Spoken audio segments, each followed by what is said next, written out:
দর্শক, মেট্রো হয়তো কোনো একটি সমস্যার কারণে মেট্রো চলাচল বন্ধ ঘোষণা করলো মাত্র। ঠিক কোন মুহূর্তে এই মেট্রো চালু হবে সেটা কিন্তু জানা যায়নি। আমরা দেখছি যে যাত্রী যারা রয়েছে তারা কিন্তু নেমে যাচ্ছে এবং ইতিমধ্যেই ঘোষণাটি আসলে এসেছে যে ঠিক কিছু মুহূর্ত আগে আগারগাঁ মেট্রো স্টেশন কিংবা এর আশেপাশে কোনো একটি সমস্যার কারণে কিন্তু মেট্রো চলাচল বন্ধ ঘোষণা করা হয়েছে।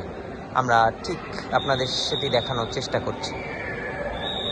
যাত্রীরা যারা ছিল ঠিক উত্তরা সেন্টার যে স্টেশন সেখানে আসে এবং সেখান থেকে কিন্তু এই ঘোষণাটি হয়। আমরা দেখছি যে যেই মেট্রো সেটির কিন্তু যে সংযোগস্থল অর্থাৎ তারের সাথে যে সংযোগস্থল সেটি কিন্তু বিচ্ছিন্ন করা হয়েছে এবং কিছু পূর্বে আগে কিন্তু ঘোষণা দেওয়া হলো যে মেট্রো চলাচল বন্ধ।